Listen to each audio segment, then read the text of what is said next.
Hello friends, welcome to Revathi surprise. இன்னைக்கு என்ன வீடியோனா என்ன வீடியோ நேற்று வந்து ஃபெமினாவுக்கு பர்த்டே. அதுக்காக கேக்லாம் வெட்டலான்னு பிளான் பண்ணி ஆரம்பித்தா கடைசியில் ஊற்றிக்கிச்சு. சரி, நான் செவனே தானா போய்க்கிருந்தேன். அது காரணம் என்ன நீ சொல்ற? காரணம் என்னன்னா என்னடா முட்டாத்தனமா பேசிக்கிட்டு இருக்க முட்டா பயல. இது ரொம்ப டென்ஷன். நான் காலையில இருந்து ஃபெமினாவோட பர்த்டே ஸ்டேட்டஸ் வைக்கலாம் அப்படின்னு நினச்சிட்டு இருந்தேன். அதுக்கப்புறமா மூடே இல்லை. சரி, ஓகே, ஈவினிங்கா வச்சுக்கலாம் அப்படின்ட்டு இருந்தேன். அப்போ அடி பாவி மகளே,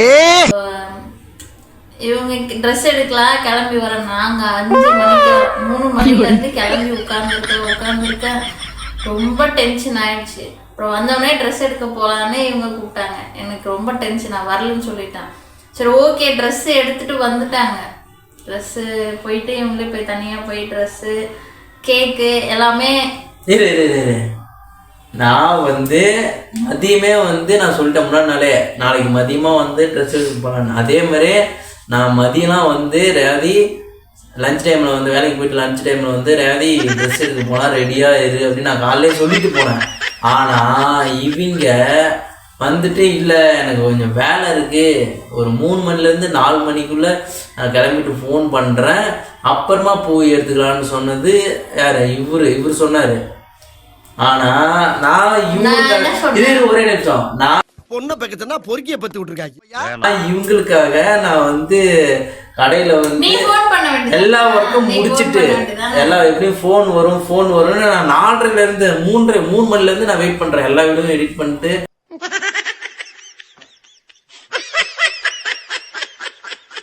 கடை வேலையும் பார்த்துட்டு நான் 3 மணிலேருந்து வெயிட் பண்ணுறேன். ஃபோன் வரும் எப்படியும் வந்தாலுமே அதுக்குள்ள கஸ்டமர் கால் பண்ணிட்டாங்கன்னு சொல்லிட்டு திரும்ப போவேன். அப்படின்னு தான் என்ன, நான் வந்து உன்னை கடையில் விட போகிறேன், நீ வந்து நான் கஸ்டமர் போய் பார்த்துட்டு வர்றதுக்குள்ளே நீ எடுத்துகிட்டு இருக்கலாம் அப்படின்னு தான் நான் பிளான் பண்ணி வச்சுருந்தேன்.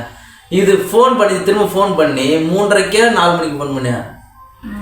3:30 ஃபோன் பண்ணி என்ன பண்ணுறேன்னு கேட்டால், ஐயோ இந்த ஃபெமினா வேற தூங்குதுன்னுச்சு. சரி தூங்கட்டும், சரி எழுப்பி விட்டு கிளம்பி ரெடியாக வச்சுட்டு ஒரு 4 மணிக்கே போய் எடுத்துட்டு வரலான்னு நான் சொன்னேன். அதுக்கப்புறம் என்ன ட்ரெஸ்லாம் எடுத்துட்டு வந்து கிளம்பி இவங்க ரெடி ஆகிறதுக்கு 6 ஆயிடுச்சு. 4 மணிக்கு சொல்லி இவங்க ரெடியாகி கிளம்பி உட்கார்றதுக்கு 6 ஆயிடுச்சு. 6 மணிக்கு சரி நான் லீவு பர்மிஷன் கேட்டு 6 மணிக்கு பர்மிஷன் கேட்டேன். போன டைம் பர்மிஷன் கேட்டேன் 6 மணிக்கு. பர்மிஷன் கேட்டுட்டு அதுக்கப்புறம் தான் நான் ரெடியாக உட்காந்தேன். அப்புறம் நீங்கள் ஃபோன் அடிச்சிங்க. அதுக்குள்ளே ஒரு கஸ்டமரு நான் வரேன், கொஞ்சம் வெயிட் பண்ணுங்க, எமர்ஜென்சிங்க அப்படின்னு சொன்னான். சரி வெயிட் பண்ணிட்டு, சரி நம்ம வழக்கமாக டென்ஷன் ஆகக்கூடாது, ரிலாக்ஸாக நம்ம போய் லேட்டானாலும் பரவாயில்ல, பொறுமையாக ரிலாக்ஸாக வீட்டில் வந்து கோவப்படக்கூடாது, ரிலாக்ஸாக வந்து எடுத்துகிட்டு போகலான்னு 6 மணி முடிஞ்சு 7 ஆயிடுச்சு. கஸ்டமர் வந்து வாங்கிட்டு போகிறதில்ல. 7 மணிக்கு கடையெல்லாம் சாத்திட்டேன். 6:30 கடை சாத்திட்டேன். அந்த கஸ்டமருக்காக வெயிட் பண்ணி 7 மணி ஆகிடுச்சு. ஒரு 1/2 hour ஆச்சு வர்றதுக்கு. சரி, அங்கேருந்து கிளம்பி வீட்டுக்கு வந்தால் சரி நம்ம எப்போவுமே நம்ம தான் டென்ஷன் ஆகும், அதனால டென்ஷன் ஆக தேவையில்ல. எவ்வளோ நேரம் ஆனாலும் 12 மணியாக இருந்தாலும் நம்ம கேக்கு வெட்டிகிட்டே தூங்கலாம் அப்படின்ட்டு தான் நான் வந்தேன். என் மைண்டில் எவ்வளோ ப்ரெஷர் இருந்தாலும் வீட்டுக்கு வந்து டைரெக்டாக வந்து முகத்தை பார்த்தா இது என்ன தூக்கி நிக்குது? வெந்து அப்படியே தனியுது. நான் வந்து வாழை கிளம்புறேன்னு கேட்டேன். இவங்க எல்லாரும் கிளம்பிட்டு எல்லாத்தையும் களைச்சி போட்டு உட்காந்துட்டாங்க. ஏன்னு கேட்டா நாங்களும் வரல, நீயே போ அப்படின்னாங்க. ஐயோ, அப்போ எனக்கு கோவம். ஐயோ என்னடா, சரி விடு, நம்ம கோவத்தை வெளியே காட்டக்கூடாது, நம்மளே போயிட்டு பேசாமல் வாங்கிட்டு வந்துன்ட்டு, நம்ம மேலேயும் தப்பு இருக்குது, சரி நம்மளே போயிட்டு வாங்கிட்டு வந்தான்ட்டு நான் காசை எடுத்துட்டு நானே போயிட்டு கடையில் ஏறி இறங்கி அங்கே போய் பாருங்க, ட்ரெஸ்ஸு வழக்கமாக நான் ஈஸியாக எடுத்துருவேன். அங்கே போய் பார்த்தா இருந்தாலும் கொஞ்சம் நல்லதாக எடுக்கணுமேன்ட்டு ஒன்றுனா பார்த்தா ரேட்டும் ஹையாக இருக்குது, ட்ரெஸ்ஸும் நல்லா இருக்க மாட்டேது. கீழே டாப் மட்டும் கட்டுறாங்க, கீழே லெகினே வேறு மாரி தான் போடலாம் அப்படின்னு கட்டுறாங்க. சரி வேறு என்ன பண்ணுறதுன்னு தெரியாத, மேலே ஒரு டிஷர்ட் தனியாக, சரி ஃபெமினா வாங்கிட்டு வந்தாலும் ஜீன்ஸு பேண்ட்டு தான் கேட்குதுன்ட்டு ஒரு ஜீன்ஸு நல்லா பார்த்து ஜீன்ஸ், அந்த ஒரு ஜீன்ஸே 450 ரூபா எவ்வளோ. அதை எடுத்துட்டு வந்து வீட்டில் கொடுத்தா வீட்லேயும் அப்பயும் இவங்க கோபம் தீரல. இவங்க மேலே ஏன்னா தப்பு இல்லைல்ல, ஏன்னா என் மேலே தானே தப்பு இருக்குது. அப்பயும் இவங்களுக்கு கோபம் தீரல. சரி அப்போ நம்மளே ரெடி பண்ணலான்ட்டு தூக்கிட்டு போயிட்டு முகலாம் கழுவிட்டு நல்லா லைட்டாக குளிப்பாட்டிட்டு நானே பவுடர்லாம் அடிச்சுட்டு அப்புறமா மேடம் வராங்க. அப்புறமா மேடம் பொறுமையாக வந்து ட்ரெஸ்லாம் என்னென்னு எதுன்னு பார்க்குறாங்க. அடிச்சுட்டு பேண்ட் எடுத்து ஃபெமினாட காட்டினா ஃபேண்டா புது ஃபேண்டாப்பா சூப்பராக இருந்துச்சு சூப்பராக இருக்குப்பா அப்படின்ட்டு அப்பாடா அப்படின்ட்டு டிஷர்ட் எடுத்து காட்டுறேன். ஐயோ வேணான்ட்டு போட ஆரம்பிச்சிருச்சு. ஆடா என்னடா இது. சரி அப்புறமா போட்டு மாட்டுக்குன்னு பார்த்தா என்னன்னா ஸ்டார்டிங்லேருந்தே அந்த பிரச்சனை. நம்ம எந்த ட்ரெஸ் எடுக்கிறோமோ அந்த ட்ரெஸ் அது போடாது. அவராக ஒரு ட்ரெஸ்ஸு செலக்ட் பண்ணி போடுவார். அதே மாதிரி தான் இதுலேயும் நான் முடிஞ்ச அளவுக்கு பேண்ட்டுமா இது டிஷர்ட் புதுசுமா போட்டு கொண்டாடலான்னு பார்த்தா முடியலைங்க, அழுவ ஆரம்பிச்சிருச்சு. சரி எனக்கு வர்ற ஆதரத்துக்கு கழுத்தை பிடிச்சிட்டேன், ஒரு போட்டுடலான்னு. சரி பிறந்த நாள் வெட்டக்கூடாது அப்படின்னு கண்ட்ரோல் பண்ணிட்டு ரொம்ப நானும் கெஞ்சி பார்த்தேன், வேலை ஆகலை. அப்புறம் அம்மா என்ன பண்ணிட்டாங்க, எல்லாத்தையும் தூக்கி போட்டு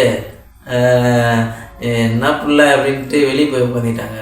அப்புறம் என்ன பண்ணுறது, நானே உட்கார வச்சு மெழுகுத்தி ஏற்றி ஊதுன்னா ஊதுறாரு, ஆனால் அடைய மாட்டேங்குது. அப்புறம் நானே ஊதிட்டு வெட்டிட்டு கேக் எடுத்து இந்த அம்மாட்ட போய் கொடுக்குறேன். இவர் எல்லாத்தையும் கேக்லாம் வெட்டிட்டு எடுத்துகிட்டு போயிட்டு வெளியே ரேவதி உட்காந்து வெளியே போயிட்டு அம்மா இந்தாங்கம்மா கேக் என்ன ஒரு புள்ள அப்படின்னு ரேவதி ஒரு அதை பார்த்தா எனக்கு சிரிப்பு வந்து நானே ஒரு வீடியோ தனியாக விளாக் தனியாக எடுக்கலான்னு பார்த்தேன், ஒரு ஷார்ட்ஸ் வீடியோ எடுக்கலான்னு பார்த்தேன். ஃபோட்டோஸ் கேமராவில் சார்ஜர் போட்டு ஃபோட்டோஸ்லாம் எடுக்கலான்னு பார்த்தேன். வந்தோடனே கேமராவை சார்ஜர் போட்டு தான் போய் எடுக்க போனேன். ஃபோன்லேயும் சார்ஜர் இல்லை, ஃபோன்லேயும் சார்ஜர் போட்டு நான் வெறும் பர்ஸ் மட்டும் எடுத்துகிட்டு போனேன். எவ்வளோ பிளான் பண்ணி சிம்பிளாக எனக்கு சட்டை வேணாம், அந்த போட்டிருந்த பழைய சட்டையே போட்டுக்கிட்டு கேக் வந்துச்சு நைட்டு. ரொம்ப டிசப்பாயின்மெண்ட், என்னத்தை சொல்கிறது. அந்த ட்ரெஸ் எடுறாது, இந்த ட்ரெஸ் எப்படின்னு காட்டு. இவங்க மேலாம் தப்பு இல்லை, என் மேலே தான் தப்பு. இவங்க மேலே தப்பே கிடையாது. இது ரெஃப்யூஸ்க்காக எடுத்தது. இது ஆனால் நல்லா இருக்கு, ரேட் ஆனால் 45 ரூபா போட்டிருக்கு. ரெஃப்யூஸ்க்காக 2 ஷர்ட் எடுத்தேன். அந்த பேண்ட் எடு, நல்லா இருக்கு. ஆனால் இந்த பாருங்க, இந்த பேண்ட்டு கிட்டத்தட்ட 400 ரூபா. இந்த பேண்ட்டு ஜீன்ஸ் பேண்ட்டு 3 வயசு ஆகுது. இது நேரத்தோட ஒரு 3 வயசு. 445 ரூபா இந்த பேண்ட்டு. இதை வேணான்னு சொல்லி இது நல்லா இருக்குன்னு சொல்லிச்சு. சூப்பர் பேண்ட்டுப்பா நல்லா இருக்குப்பான்னுச்சு. எனக்கு ஓகேடா பிடிச்சிச்சிரா அப்படின்னு தோணுச்சு. அடுத்தது ஒரு டிஷர்ட், இந்த டிஷர்ட் பாருங்க, இது கொஞ்சம் ப்ரைஸ் கம்மியாக இது ஆனால் இதுவே 200 தோணுச்சு. நம்ம பெரியவங்களுக்கு எடுக்கிறத விட அந்த சின்னவங்களுக்கு அந்த கை மடலுக்கு தான் எடுத்தேன். சின்ன பசங்களுக்கு தான் ரேட்டு ஹெவியாக இருக்கு. இதை எடுத்து இப்படி காட்டினது தாங்க, ஐயோ எனக்கு ட்ரெஸ் வேணாம், ஐயோ எனக்கு வேணாம், நல்லா இல்லை பிடிக்கல அப்படின்னு அழுவ ஆரம்பிச்சிச்சு. அழுவ ஆரம்பிச்சது என்ன அழகா இருக்கு. இதுல என்னன்னா கலர் சூப்பரா இருக்கு, முன்னாடி எல்லாமே ஓகே. இந்த இது இல்லாம இருந்தது. அப்புறம் இந்த கை மாடல் சூப்பரா பேண்ட், எனக்கு சூப்பரா ரெட் கலர் பேண்ட்டு கொஞ்சம் பார்க்கவும் டிஃப்ரெண்டா இருக்குன்ட்டு எடுத்தா அந்த மாரி முடிச்சு விட்டுருச்சுங்க. என்ன சொல்கிறதுன்னு தெரில. அப்புறம் நைட்டு ஸ்டேட்டஸ் கூட போடல பாருங்கள். ஒரு பர்த்டேவுக்கு நான் நைட்டு ஸ்டேட்டஸ் போடணும்னு பார்த்தா யாரையும் கூப்பிடவும் இல்லை. என்ன சும்மா நாங்களே கேக் வெட்டு போகலாம், அதாவது யாருமே கூப்பிடவே இல்லை. அதுக்கப்புறமா ஸ்டேட்டஸ் பார்த்துட்டு எங்கள் அண்ணனும் எங்கள் அண்ணியும் வந்திருந்தாங்க. அப்புறம் அவங்க ஃபெமினாக்கு காசு கொடுத்துட்டு அப்புறம் ஃபெமினா கொஞ்ச நேரம் விளையாடிட்டு சாப்பிட்டு கொஞ்ச நேரம் எல்லா கூடயும் பேசிட்டு இருந்துட்டு அவங்களும் கிளம்பிட்டாங்க. நான் அப்புறம் அந்த டைமில் போய் கேக்கு கொடுத்துட்டு வந்து, நான் இங்கேருந்து ஊர் 10 கிலோமீட்டர், நான் போய் கேக் கொடுத்துட்டு வந்து அப்படியே சாப்பிட்டு இப்போ ஏஞ்சி காலையில் ஒன்றுமே தெரியாத மாதிரி காலையில் ஏஞ்சி டீ குடிச்சாங்கன்னு உட்காந்துருக்கேன் அந்த ரூமில். ரொம்ப கஷ்டம். ஆனால் அப்போ குழந்தைங்களை சமாளிக்கிறது ரொம்ப கஷ்டம். ஆனால் இந்த குழந்தை பிள்ளைங்களை சமாளிக்கிறது ரொம்ப கஷ்டம். எப்படிதான் நம்ம அம்மா நம்மளை வளர்த்தாங்கன்னு தெரியல. அதுவும் அந்த காலத்துலலாம் 3 பசங்க 4 பசங்க 4 8 வரைக்கும் கூட இருக்கு. இவங்க அதெல்லாம் எப்படிதான் சமாளிச்சாங்கன்னு தெரியல. 8 பசங்க. அதெல்லாம் எப்படிதான் சமாளிச்சாங்களோ தெரியல. இதுல வேலைக்கு வேற பசங்களை இப்பயாச்சும் நம்ம பார்த்துட்டு வீட்டுலதான் இருக்கோம். ஆனா அந்த காலத்துல எதுவுமே என்ன சொல்றது, இன்ஸ்டன்டா எதுவுமே கிடைக்காது.